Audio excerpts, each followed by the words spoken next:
Olá, ouvintes, bem-vindos ao Biblioquê, o seu podcast sobre biblioteconomia e ciência da informação. Eu sou o Matheus, mediador do podcast, e eu tô aqui para mais um episódio repleto de informações para vocês. Você chegou agora e não sabe nada do que faz um bibliotecário? Então escuta o nosso primeiro episódio, que lá a gente explica tudinho para você. Depois volta nesse aqui, onde iremos nos aprofundar ainda mais na área, tá bom? Olá pessoal, eu sou a Camila, estarei aqui mediando esse episódio com o Matheus e hoje vocês irão acompanhar nossa conversa sobre como manter ou pelo menos tentar preservar ao máximo da nossa saúde mental nessa época tão caótica e histórica que estamos vivendo, que é a pandemia. É isso aí, a gente deve ressaltar para vocês que estamos realizando esta gravação à distância, seguindo as recomendações do Ministério da Saúde e evitando contato físico durante esse cenário da pandemia que estamos vivendo. Então é sempre bom a gente lembrar de lavar as mãos e ficar em casa, viu? E para essa conversa chamamos o professor Enio Tavares. Ele é professor da Faculdade de Psicologia da UFAM, da Universidade Federal do Amazonas, e também doutor em Educação pela Universidade. Bem-vindo, professor Enio. Obrigada pela sua disposição em nos ajudarmos a compreender mais sobre essa temática tão importante a se discutir.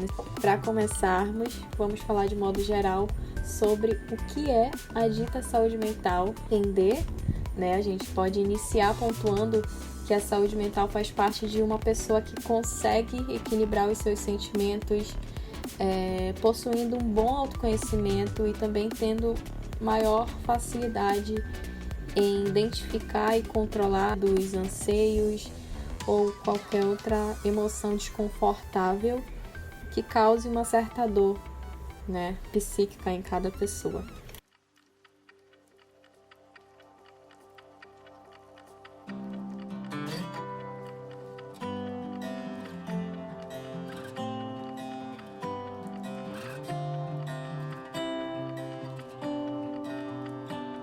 A pergunta do primeiro bloco é referente à saúde mental num contexto geral, né, que a gente sabe quanto é pertinente nós nos mantermos equilibrados para que a gente consiga ter um autocontrole com os nossos sentimentos, com as nossas sensações, para manter uma saúde mental em si. Primeira pergunta, considerando o nosso atual contexto, né, pandêmico, quais são os cuidados gerais que devemos ter em nossa rotina para que a gente consiga seguir de maneira equilibrada, digamos assim? Eu acho que eu posso começar falando sobre o que é saúde mental, né?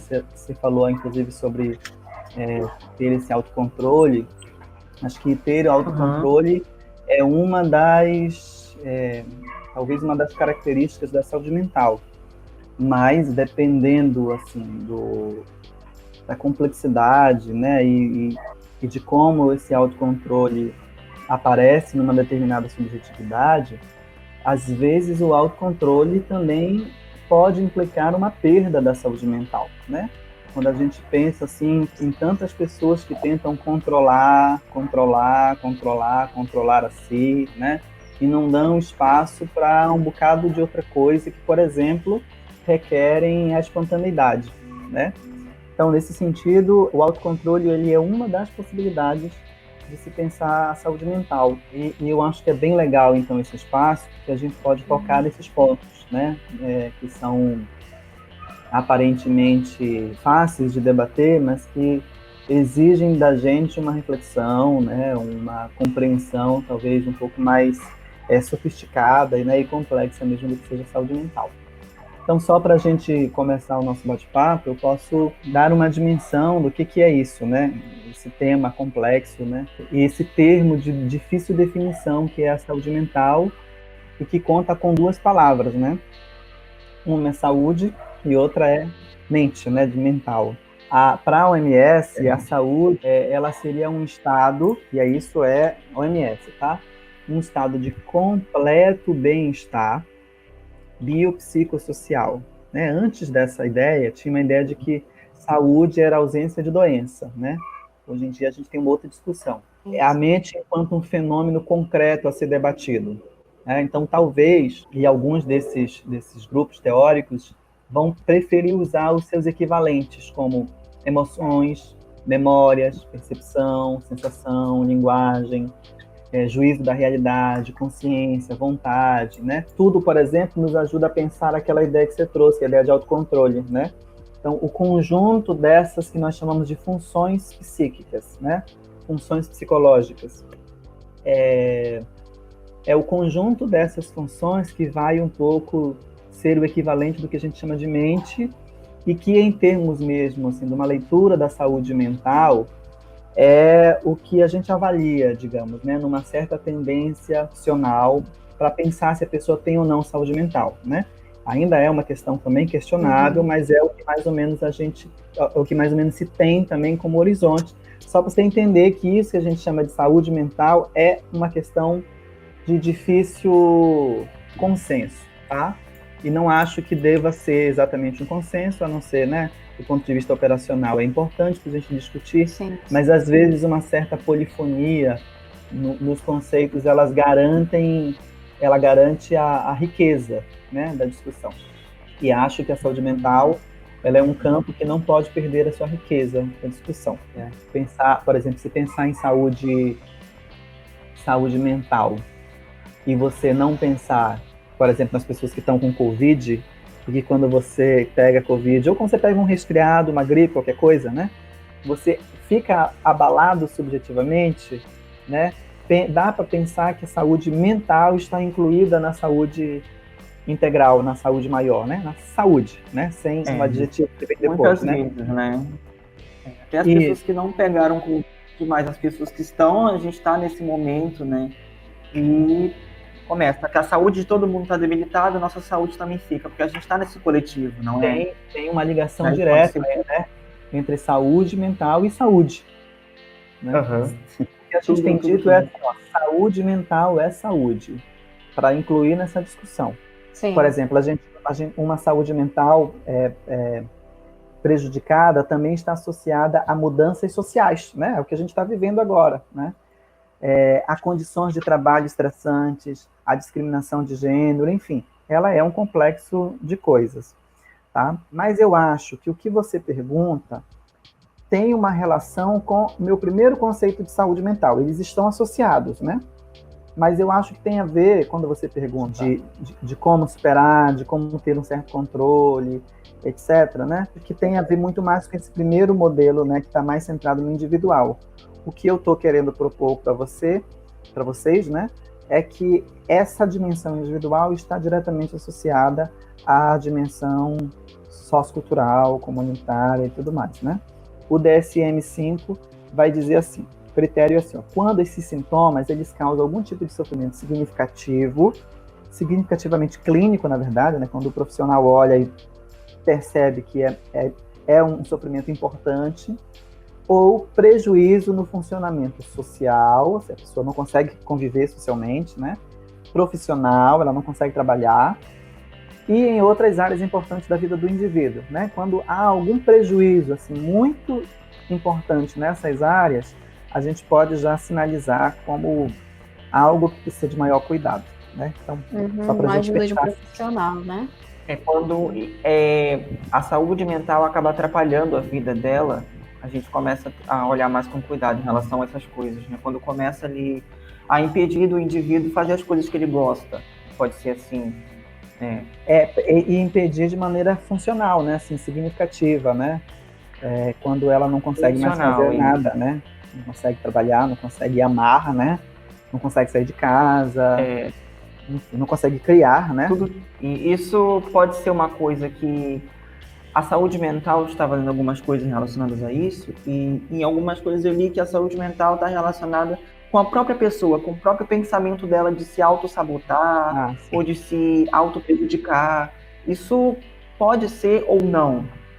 Se tem esse termo das pessoas que têm a saúde mental debilitada, elas mesmas se autodepreciam, ou a sociedade também contribui com tudo isso. Tem todos esses fatores, né? Eu acho que a gente tem tendência a se sabotar. Acho que em grande medida, assim, nós... É verdade. Eu parto de um pressuposto que nós somos sujeitos cindidos. O sujeito cindido é um sujeito dividido mesmo, né? Mas eu falo do ponto de vista da psicanálise, né? O sujeito é pelo menos cindido em consciência. Como assim, professor? Uma pessoa que tem várias personalidades, digamos assim? Não necessariamente. Assim, cindido no sentido de que ele é, pelo menos, habita em cada um de nós duas lógicas.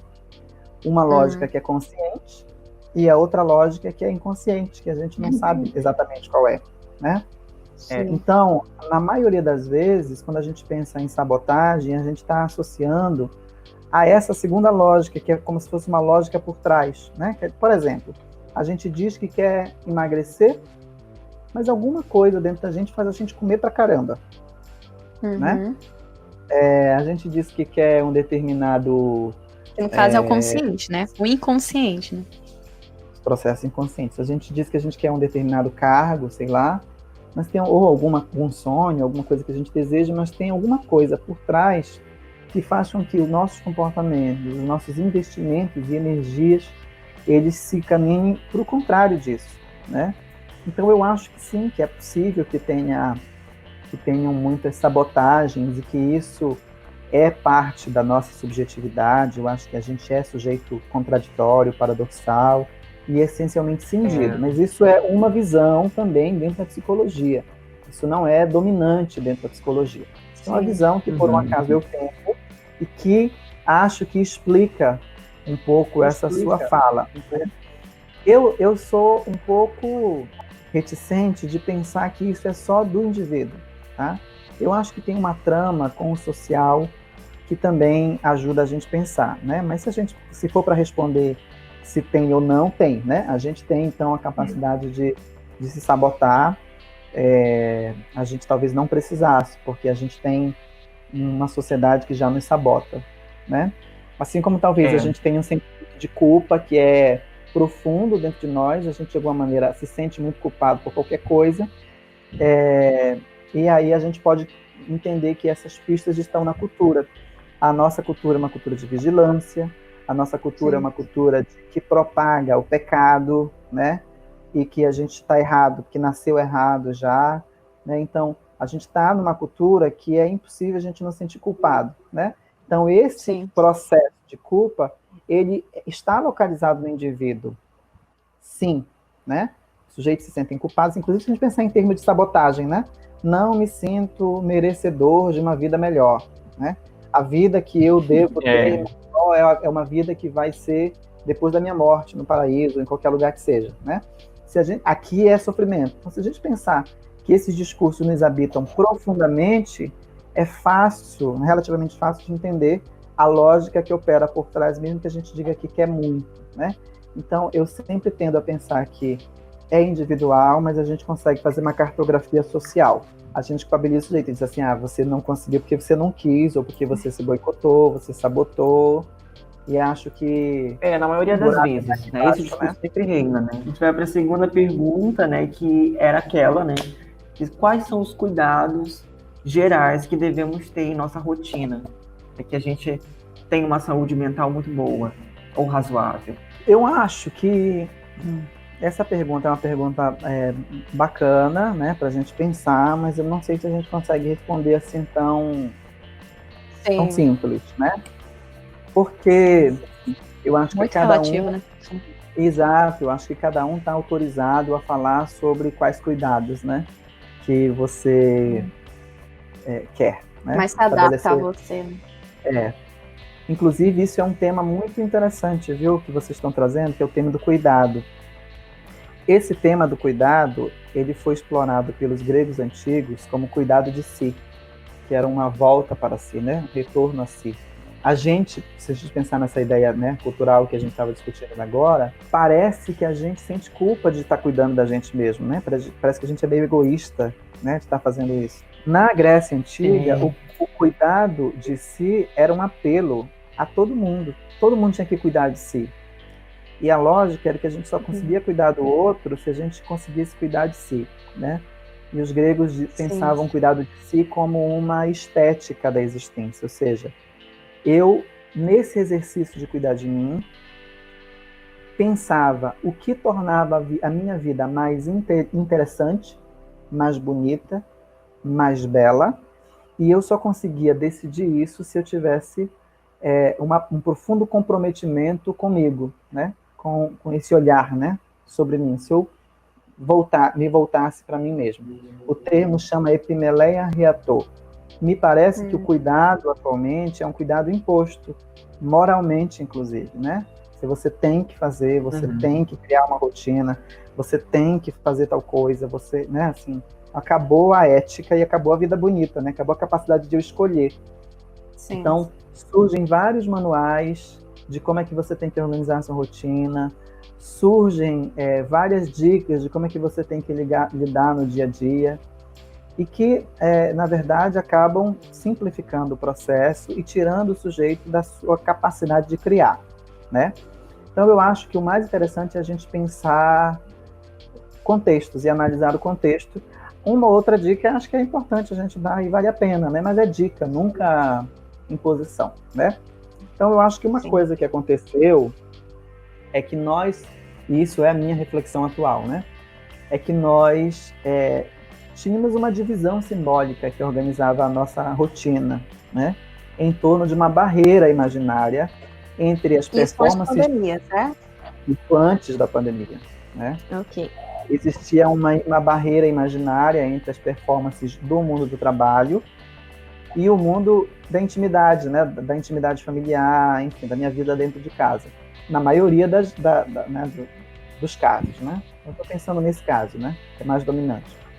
E essas fronteiras, elas foram borradas, né? E me parece que toda atividade extra e intramuros, casa, né? Foram condensadas para dentro de casa.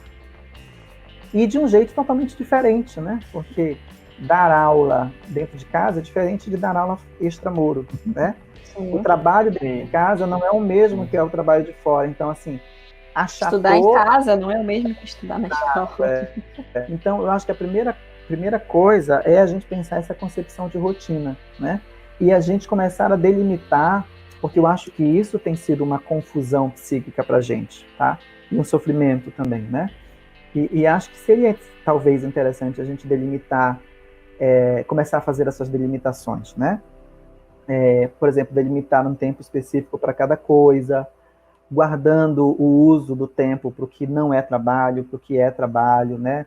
E assim, talvez favorecer o enriquecimento da nossa identidade, né? E da nossa subjetividade, para que a nossa identidade, a nossa subjetividade não esteja saturada numa única forma. Quer dizer, daqui a pouco, como não tem limite, eu sou só professor, né? Ou eu sou só psicólogo, ou eu sou só sei lá o quê, né? E eu sou um psicólogo que faço tudo isso de pijama. Sei, né? E, sei lá, de repente isso pode produzir um sofrimento ou uma confusão que parece uma perturbação mesmo psíquica, tá? Então, a saúde mental, ela está na riqueza dos vários papéis, né, e das várias facetas de identidade que a gente pode viver em cada espaço sociocultural que a gente transita, ou que a gente transitava, e que agora a gente não pode mais transitar. Então, talvez alguns rituais, inclusive, né, elas podem fazer essas delimitações de papéis. Por exemplo, pensando em horários diferentes que podem nos ajudar, roupas diferentes que a gente pode usar, né, em momentos diferentes, por exemplo, pijama, roupa de malhar, roupa de ficar em casa, né, entre aspas, né, roupa de trabalhar, né, tomar banho para ir trabalhar, assim, pode ajudar a dinamizar a vida e colocar um compasso mais saudável, né? Eu penso que pode ser por aí. Isso é uma dica, eu não sei como é que cada um pode se arranjar, mas eu penso que isso traz uma dimensão simbólica para a organização do tempo e da subjetividade, sabe? Da nossa própria identidade. E eu acho importante que a gente conseguir fazer dessa construção da rotina não só um espaço de negação das coisas externas, quer dizer, está acontecendo uma pandemia, isso é, né, difícil, a gente tem coisas objetivas acontecendo, e a construção dessa rotina, ela não deve negar o que está acontecendo lá fora, né? Eu acho que é importante a gente não perder esse contato com a realidade na construção da nossa rotina, né? O que a gente está vivendo é muito novo para a gente, ninguém viveu, pelo menos assim, da nossa geração a gente não viveu. Daí eu acho que também vale a pena uma dica, né? Já que é para dar dica, né? A gente deixar um espaço para a gente não fugir do tédio, sabe? A gente viver e experimentar uma dose de tédio, uma dose de estresse, né? sem fugir dele, porque eu acho que a gente está num momento de estresse, de tédio, por outro lado, né? China parece que é sempre as mesmas coisas, e permitir que os afetos experimentados, né, nesses momentos, eles possam fazer o que tem que fazer, né? Quer dizer, é importante a gente sentir uma determinada angústia, para isso não ser novidade também, né? Para que o nosso corpo consiga, digamos, aprender com a experiência desses afetos. Uhum.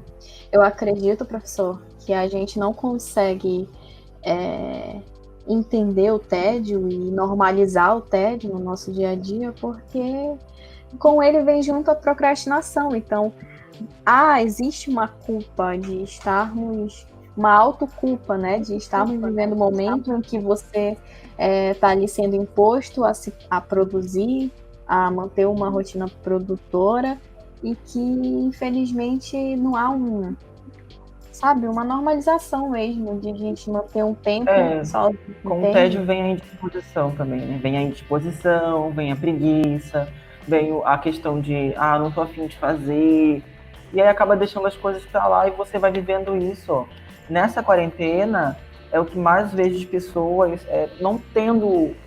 A sua rotina acabou. Acabou. Não tem aquela rotina que você tinha antes, e aí você criou uma outra rotina e você está convivendo com isso. E como que a gente vai lidar com a nossa rotina quando isso acabar? Como é que vai ser? Como a gente vai acostumar? Vai ser muito difícil. Se vai ser normal, se vai ser a mesma, se vai alterar alguma coisa, sabe? É muito incerto, e isso que causa ansiedade. Na Europa, o pessoal está ficando abismado, porque parece que o novo normal é o antigo normal, né? Uhum. Mas eu acho que a gente tem uma fantasia de que se a gente abre portas para a tristeza, a gente entra na depressão. Se a gente abre porta para o tédio, a gente entra num marasmo e a gente não consegue mais fazer nada. E talvez a gente consiga. Eu acho que a minha dica, né? Eu não gosto muito de dar dica, mas a minha dica é que a gente experimente um pouquinho de tédio, né? Sabe, assim, deixar esse negócio fazer acontecer alguma coisa dentro da gente. Eu acho que vale a pena, porque a nossa sociedade é muito maníaca, muito eufórica, né? Eu vivi algumas outras coisas. Acho que a riqueza está na diversidade de experiências que a gente pode ter. Acredito que seja o medo de entrar no tédio e não sair do tédio. Agora a gente tem uma pergunta aqui muito interessante, que é como que a gente pode ajudar alguém que está com a saúde mental comprometida? Na verdade, existe um tabu, né, professor, das pessoas entenderem que isso é um papel totalmente profissional e que você de nenhum modo pode intervir, sabe, usando técnicas e métodos que não fazem parte do teu domínio. Enfim, a gente está perguntando aqui de uma maneira totalmente, uma pessoa comum que tem um familiar, um conhecido. Um amigo que está passando por isso, mas não sabe como ajudar, sabe? Está prejudicando a saúde dessa pessoa e você está preocupado com ela, né? Como que você pode, sendo um leigo, não sabendo muitas coisas sobre saúde mental, como que você pode ajudar essa pessoa? Eu acho que a gente pode voltar, e aí quando eu falo acho, é de propósito, tá? Porque é uma posição só. Outras pessoas podem ter outra posição, tá? Claro. Então eu acho que a gente pode começar a pensar sociologicamente, de novo, né? A gente não sabe cuidar, né? O cuidado é uma coisa que a gente não sabe muito fazer. Quer dizer, cuidar de adolescente é jogar no confinamento. Cuidar do louco é colocar no manicômio, né? Cuidar do idoso é colocar no asilo de idosos. A gente não sabe muito cuidar, né? Então a gente começa por aí.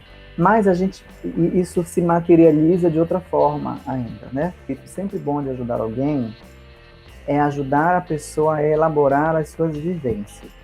E aí, vamos ficar com essa noção de trabalho, no sentido de elaborar.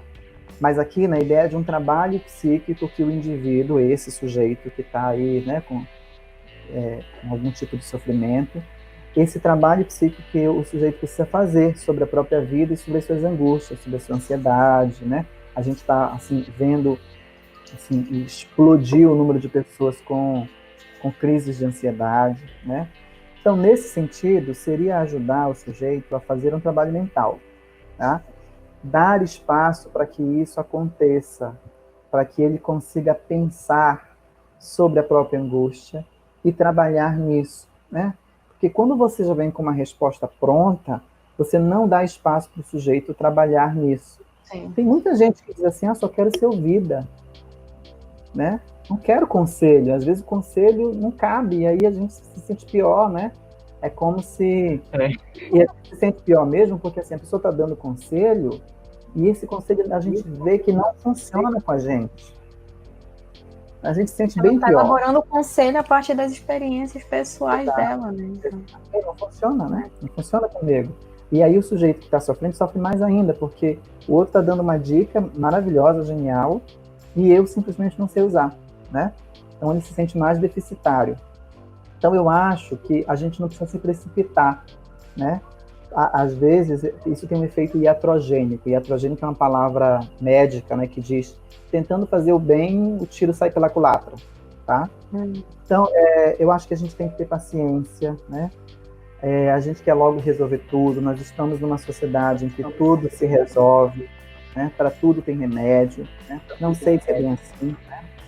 Então dizer como as pessoas têm que pensar, dar dicas, aconselhar, às vezes a pessoa não precisa, né? Ela só precisa de um espaço de fala para que ela consiga, na sua fala, fazer conexões no seu pensamento. Eu acho que cada um aqui já experimentou o que é falar, e quando você está falando, você faz insights, você cria pensamento, você faz novas conexões, né? sim. Então, é permitir que o sujeito faça essas conexões, né? Para isso, ele precisa de um ambiente onde ele possa fazer isso. E eu estou pensando no ambiente, esse espaço da conversa, né? Seja ela via WhatsApp, via videochamada, sei lá como for, né? Esse ambiente precisa ser um ambiente acolhedor e tolerante, paciente, porque algumas vezes o espaço de conversa para ajudar essas pessoas é um espaço ameaçador, né? Mas eu também já te falei tantas vezes e você não fez. Mas tu também não quer te ajudar, né? São mais ou menos as palavras que a gente tem. Então, eu acho que é um espaço acolhedor, firme, mas acolhedor, firme e não ameaçador. A gente tem que ter espaço, tem que dar espaço para as pessoas viverem suas angústias, né? E a gente tem que legitimar essas angústias. Quando alguém sofre, é legítimo qualquer sofrimento, né? O que acredito que pode acontecer nesse espaço é talvez a gente, com muita gentileza, apontar outros pontos de vista, né?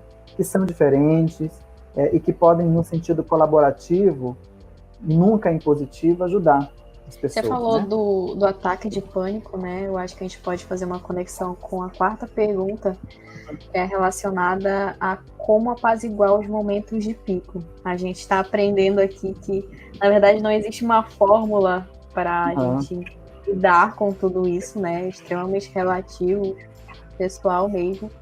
E, na verdade, como a gente poderia, nesses momentos de estresse potencial, ansiedade excessiva, como a gente poderia, nós mesmos, sentindo essas sensações que esses extremismos podem causar na gente, como a gente poderia tentar diminuir ou pelo menos controlar esse momento de pico.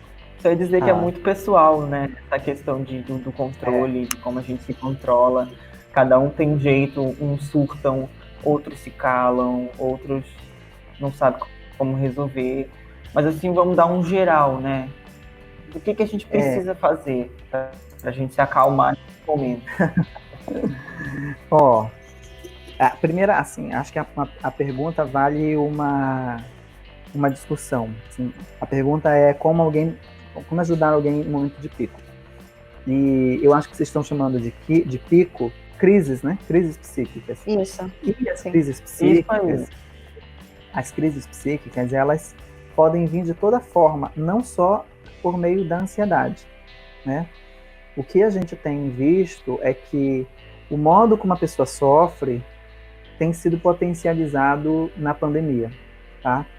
A gente tem assim, recebido muita demanda de pessoas com sofrimentos diversos. A ansiedade é campeã, né?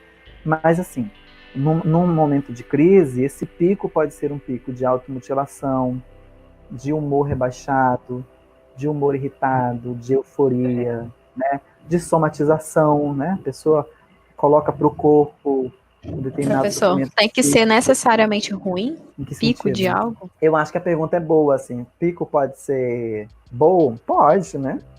Só aí eu acho que a gente quebra a pergunta já, né? Pode ser bom? E se é bom, o que a gente faz? Nada, vive. Parar, né?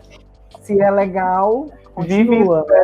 Eu acho que pode ser isso. E aí eu também... Agora, se for mal, né? Nesse sentido, né? Se a gente tiver que dar valor, né? Valorar como mal, né? Por exemplo, uma crise de ansiedade... a gente também pode a gente pode dar lançar sobre isso um olhar analítico, porque talvez seja uma reação natural, espontânea, diante de um sofrimento ou de uma objetividade aí que nos interpela, né? Como não sentir ansiedade com um revólver apontado na nossa cabeça, né? Então é legítimo a gente viver um certo pico, né? Mas eu vou tentar conversar com essas pessoas que estão em sofrimento, né? E que estão passando por algum tipo de crise mais forte ligada à ansiedade. E aí eu acho que existem algumas dicas que podem ajudar a pessoa individualmente a fazer isso, né? Eu não costumo fazer esse tipo de recomendação na clínica que eu faço, né? Mas eu acho que elas são úteis para o dia a dia, né, para quem tem ansiedade. E acho que é uma dica útil para quem está vivendo isso agora, né? É que o sujeito procure formas de distração. Porque, em geral, a ansiedade vem com pensamentos acelerados, né? E com pensamentos que são pensamentos ansiogênicos, ou seja, são pensamentos que nos associam a experiências de ansiedade, né? Perigo, dívida, morte, né? Todas essas coisas concretas, o pensamento fica acelerado nesse circuito, né? Então, uma das dicas é que você distraia de pensamento e pensando em outra coisa que, por exemplo, pode ser boa, né? Uma dica, uma técnica, tá? Pensar em técnica. Uma outra forma de distração é que você faça alguma atividade significativa naquele momento que te distraia, tá?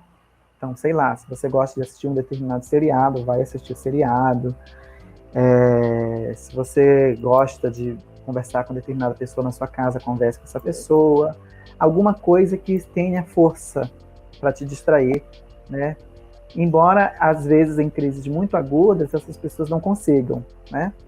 Em crises muito agudas, existe uma dica de respiração, né? Onde você inspira por 3 segundos, retém o ar 3 segundos e solta 3 segundos, contando mesmo, sabe? Inspira pelo nariz, usando o diafragma, e solta pela boca, né? Sempre prestando atenção no ar que entra pela narina e sai pela boca. Acho que é uma dica legal, interessante, né? Budista, inclusive, sim, né? Essa ajuda muito. Tem uma outra que é assim, você tentar sentir o cheiro de 3 coisas no ambiente. Você começar a tentar sentir cheiro de 3 coisas no ambiente, onde você está. Depois você nomeia 6 coisas que você está vendo. Você começa a nomear, né? Computador, mouse, copo d'água, não sei o quê. E o próximo exercício é você focar em 6 sons que você está ouvindo, né? O ar-condicionado, alguma coisa lá fora, um grilo, e você elencar e focar, né? Nesses 5 sons. Quer dizer, é 5, mas também pode ser aleatório, pode ser outros sons, né? Pode ser outro número, né? O que eu acho que são dicas interessantes, e acho que todas essas estratégias, elas têm uma lógica, que é fazer você viver o presente. Eu acho que a gente encerrou, né? Encerramos. Quero agradecer ao professor Enio, muito obrigado pelo seu tempo, pela disposição que o senhor teve de tentar contribuir com a gente, né? Com esse tema tão importante que é falar sobre saúde mental. Eu queria agradecer o convite de vocês e queria também me dirigir aos ouvintes, dizer assim que é muito importante, né, nesse tempo de pandemia, a gente olhar seriamente para a dimensão subjetiva. A questão da subjetividade, da saúde mental tem sido negligenciada há anos, é histórico, né, essa negligência em torno da saúde mental.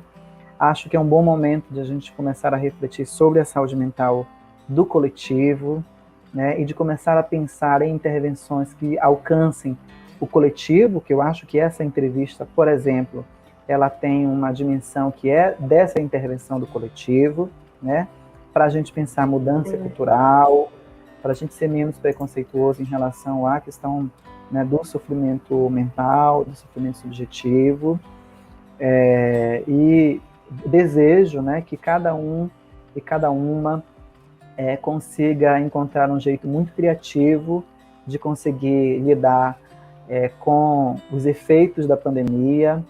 Eu acredito que a nossa subjetividade tem potência de criação e que a gente pode usar agora, e me solidarizo com todos os ouvintes que têm uma dificuldade de acesso e talvez, inclusive, de conseguir romper com certas realidades, porque não depende dele, né? E eu estou me dirigindo às pessoas mais pobres, às pessoas que sofrem violência, né? Às pessoas que têm uma identidade de gênero marcada pelo estigma, né? Ou qualquer perfil que tenha essa marca assim tão deteriorante do estigma e do preconceito, tá? Então, um abraço a todos e estou muito feliz de ter participado da entrevista aqui com vocês. Muito obrigado. Obrigada, professor. Fico feliz.